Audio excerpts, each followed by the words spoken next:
Tax news India के इस video में आपका स्वागत है। आज हम आपको बता रहे हैं कि mandatory income tax return filing किस-किस को करनी होती है। जैसे कि आपको पता ही है कि रिटर्न भरने की आखिरी तारीख जो नॉन ऑडिट केसेस की है, वो 31/12/2021 है और वो काफ़ी नज़दीक आ गई है। तो अगर आप सोच रहे हैं कि मुझे रिटर्न भरने की ज़रूरत नहीं, तो आपको ये वीडियो ज़रूर देखना चाहिए। तो उसमें अब आपको बताएँगे कि किस-किस व्यक्ति को रिटर्न भरनी जो है, वो ज़रूरी होती है। आमतौर पे जनरल परसेप्शन जो लोगों के दिमाग में है कि रिटर्न हमें भरने की ज़रूरत नहीं है, क्योंकि हमारी तो टैक्सेबल जो इनकम है, वो बहुत ज़्यादा कम है, जो एग्ज़म्पशन लिमिट है उससे कम है, या हमारी जो टैक्स है वो कोई पेएबल नहीं है, या हमारा जो टैक्स है वो तो एम्प्लॉयर ने काट ही लिया है, अब हमारे को रिटर्न भरने की ज़रूरत नहीं है, उसने अपनी रिटर्न के अंदर सारी डिटेल्स डाल दी है।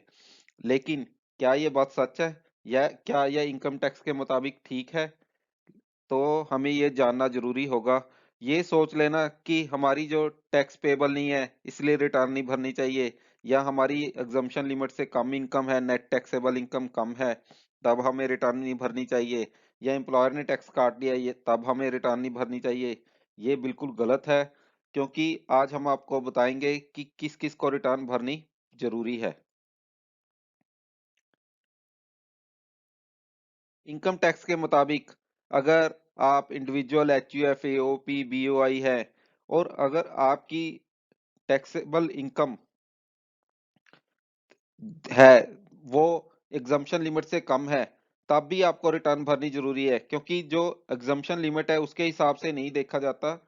अगर एग्जम्पशन लिमिट आपकी देखनी है, जो हमने वो देखनी है बिफोर डिडक्शंस, जैसे कि 80C टू 80U, ये डिडक्शन से पहले यानी कि ग्रॉस टोटल इनकम पे चले जाना है। इसके अलावा अगर आपको शेयर से प्रॉफिट हुआ है और आपको 1 लाख की एग्जम्पशन कम करने के बाद जो आप प्रॉफिट जोड़ रहे हो, उसके बाद वो आपकी 2.5 लाख से कम है, तब आप देख रहे हो, तो वो भी वापस जोड़ना है। तो वो सारी चीजें, इसके अलावा अगर 54 सेक्शन में जैसे आपने हाउस लिया है, उसकी कोई डिडक्शन ली है, कोई आपने 54B, 54D, 54EC, 54F, 54G, 54GA, GB, ये सारे कैपिटल गेन के डिडक्शंस हैं। इनकी वजह से अगर आपने अपनी इनकम इन डिडक्शन लेने के बाद अगर आपकी मैक्सिमम इनकम है, तो ये गलत है। आपको मैक्सिमम एग्जम्पशन लिमिट से पहले, इन डिडक्शन से पहले देखना है कि वो आपकी इनकम जो है वो एग्जम्पशन लिमिट से कम है या नहीं। तभी आपको ये डिसाइड करना है। अगर इनसे ज्यादा भी है और नेट टैक्सेबल इनकम इनसे कम है, तब भी आपको भरना रिटर्न जरूरी है। जैसे एग्जांपल के तौर पे हम देखते हैं, सपोज आपकी ग्रॉस टोटल इनकम है 3,90,000 और आपने 80C की डिडक्शन ली है 1,50,000, नेट टैक्सेबल इनकम आपकी 2,40,000 होगी। तो इसमें जर्नल परसेप्शन क्या है कि क्योंकि मेरी 2.5 लाख से कम है, 2,40,000 है, तो मुझे रिटर्न भरने की जरूरत नहीं। लेकिन हमें क्या है, इस पार्ट को देखना है। इस पार्ट को हमें देखना है 3,90,000, ये देखना है कि एग्जम्पशन लिमिट से कम है या नहीं, क्योंकि 80C की डिडक्शन से पहले वाली इनकम को हमने देखना है। एग्जाम्पल 2 देखते हैं कि आपकी इनकम है 4,80,000 और डिडक्शंस आपने लिए 1.5 लाख की 80C के अंदर, और LTCGC शेयर का 1 लाख का आपने एग्जाम्पशन ली हुई है। तो इसके अंदर नेट टैक्सेबल इनकम आपकी 230 है। तो जर्नल परसेप्शन के मुताबिक तो यही होगा कि एग्जाम्पशन लिमिट से हमारी कम है, तो हमें रिटर्न भरने की जरूरत नहीं। लेकिन दोस्तों, आपने ये वाली लिमिट नहीं देखनी, 230 वाली, आपने देखनी है ये लिमिट। अगर 4,80,000 2.5 लाख से ज्यादा है, तो आपको रिटर्न भरनी पड़ेगी। तो हमें क्या करना है कि नेट टैक्सेबल इनकम जो है वो नहीं देखनी, हमें ग्रॉस टोटल इनकम जो एग्जम्पशन और डिडक्शन से पहले है, वो वाली देखनी है, जो एग्जम्पशन हमने पहले बोली थी।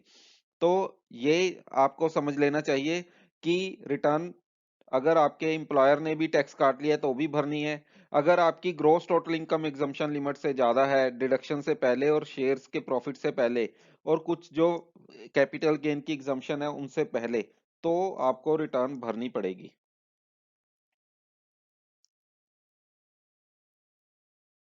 और इसके अलावा और बात बता दें कि इवन अगर आपकी ग्रॉस टोटल इनकम भी 2.5 लाख से कम है, तो भी आपको रिटर्न भरनी पड़ सकती है। उसका रीजन क्या है कि मैंडेटरी रिटर्न भरनी पड़ती है कुछ केसेस में, इवन आपकी अगर इनकम लेस भी होती है एग्जम्पशन लिमिट से। जैसे कि सपोज कीजिए कि आपने करंट अकाउंट के अंदर 1 करोड़ रुपए से ज्यादा जमा एक साल में, अलग अलग करंट अकाउंट्स हो या एक करंट अकाउंट्स हो, उसमें अगर 1 करोड़ से ज्यादा आपने अमाउंट जमा करवा दी है तो आपको रिटर्न भरनी जरूरी है, इवन आपकी जो इनकम है वो एग्जम्पशन लिमिट से भी कम हो। और अगर आपने या आपने अपने लिए या किसी और के लिए 2 लाख रुपए से ज्यादा फॉरेन कंट्री का टूर कराने के लिए खर्चा किया है तो भी आपको ये है जरूरी रिटर्न भरनी पड़ेगी। दूसरी बात ये हुई।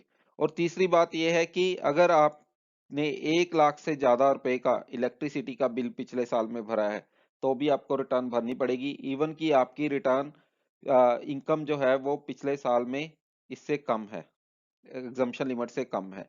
फॉर एग्जांपल हम देखते हैं कि एक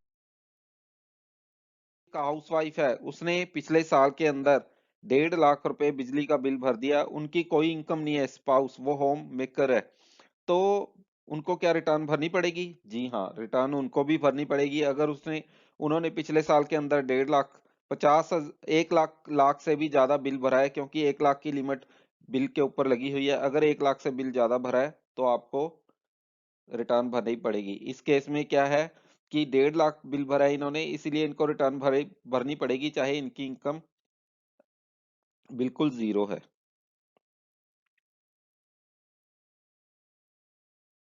इसी तरह एक सैलरीड एम्प्लॉई है जिनका टोटल सैलरी जो पूरे साल का है वो 2 लाख है, लेकिन उन्होंने अपने ब्रदर को 2.5 लाख रुपए का टूर पैकेज दिलवाया, क्या उन्हें रिटर्न भरनी पड़ेगी? जी हाँ, उन्हें भी रिटर्न भरनी पड़ेगी, क्योंकि ये पैकेज जो है वो 2 लाख रुपए से ज्यादा है। और हमने कहा था कि अगर फॉरेन पैकेज 2 लाख से ऊपर अपने लिए या अपने किसी भी और बंदे के लिए आपने अगर करवाया है तो आपको रिटर्न भरनी पड़ेगी। इवन इनकी इनकम जो है 2 लाख, वो टोटल ग्रोस टोटल इनकम जो है वो 2 लाख है, वो कम कम है 2.5 लाख से, फिर भी इनको रिटर्न भरनी पड़ेगी क्योंकि ये 1/3 स्कीम जो है उसके अंदर आ रहे हैं।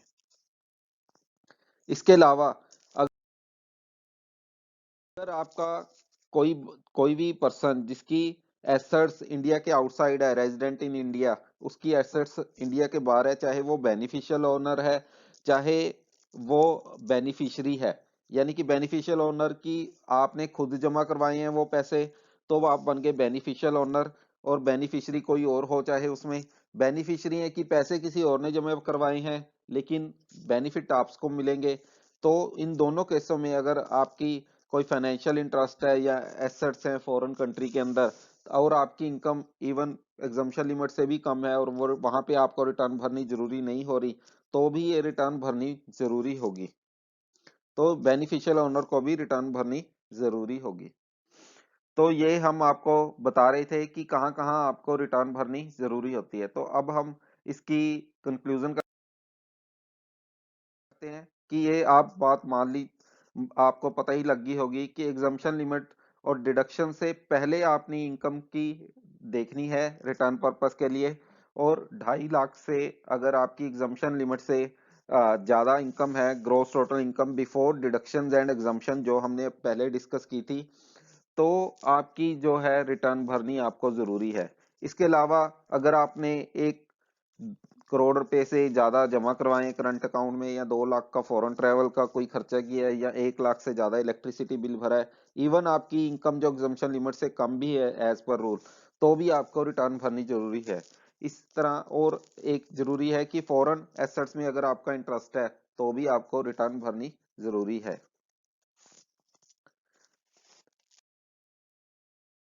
दोस्तों, हमें लगता है कि जो हमारा पर्पस था आज का रिटर्न भरने के बारे में वो सॉल्व हो गया होगा और आपको ये सारी बातें बहुत ही इंटरेस्टिंग और जल्दी ही समझ आ गई होगी। तो अगर आपको ये वीडियो अच्छा लगा है तो लाइक सब्सक्राइब और कमेंट कीजिए, और अगर आपको कोई क्वेरी है तो वो कमेंट सेक्शन में पूछ सकते हैं। और एक हम और चाहेंगे कि अगर आपको कोई वीडियो के और ऊपर चाहते हैं कि आप हम वीडियो बनाएं तो हमें ज़रूर बताइए कि कौन से टॉपिक के ऊपर आप चाहते हैं कि हम वीडियो बनाएं, तो वो भी कमेंट सेक्शन के लिए बीच में ऐड कर सकते हैं। हम उस टॉपिक को जल्दी से जल्दी वीडियो के अंदर कवर करना की कोशिश करेंगे। Thank you.